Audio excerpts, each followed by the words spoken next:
Yeah, so I think the key things are, laser welding is a growing technology. I think we're very much in the infancy of adoption. There's not very much information out there. People are still learning.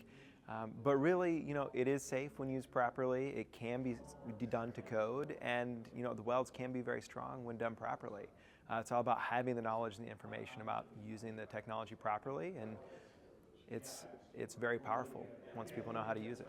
So as I look at the prospect of being able to repair a vehicle and use the same techniques or processes that the vehicle manufacturer uses, it just blows my mind. That opportunity to do that. Now that doesn't mean it's going to happen tomorrow. There's a lot that we need to research, and there's a lot that we need to learn about the process.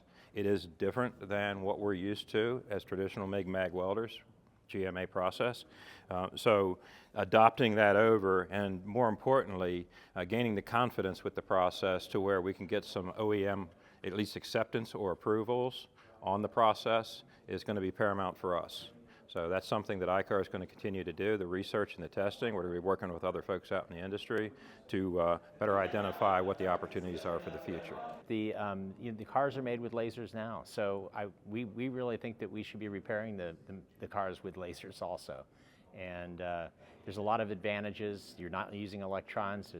It's electronic safe. It's battery safe to weld, and I think there's a real future for it.